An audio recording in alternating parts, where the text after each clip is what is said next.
गहिल कमर करा धनिहारा सैया टूट गहिल कमर करा धनिहारा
आ गए दुल्हा के दादा।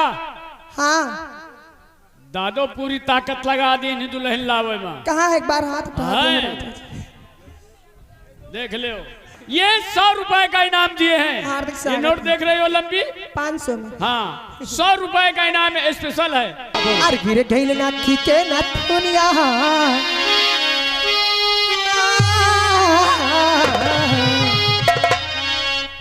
अरे गिरे गइल ना खींचे ना दुनिया वही कोटेदार के बेटानिया गिरे गइल ना खींचे ना दुनिया वही कोटेदार के बेटानिया।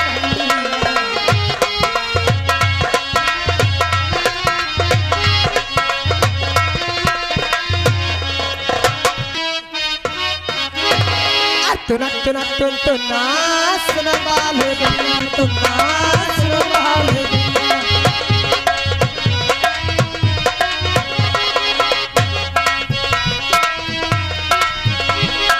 तुना तुना तुना तुना सुना बाले दुनिया तुना तुना तुना सुना बाले सुना भोदे की भेल सुना भोदे की भेल कछ कर लेंगे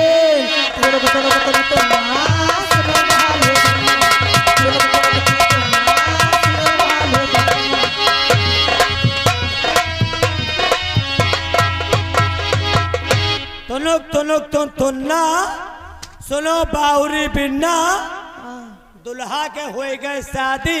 अच्छा उनके व्यवहारिन के काटे चुन्ना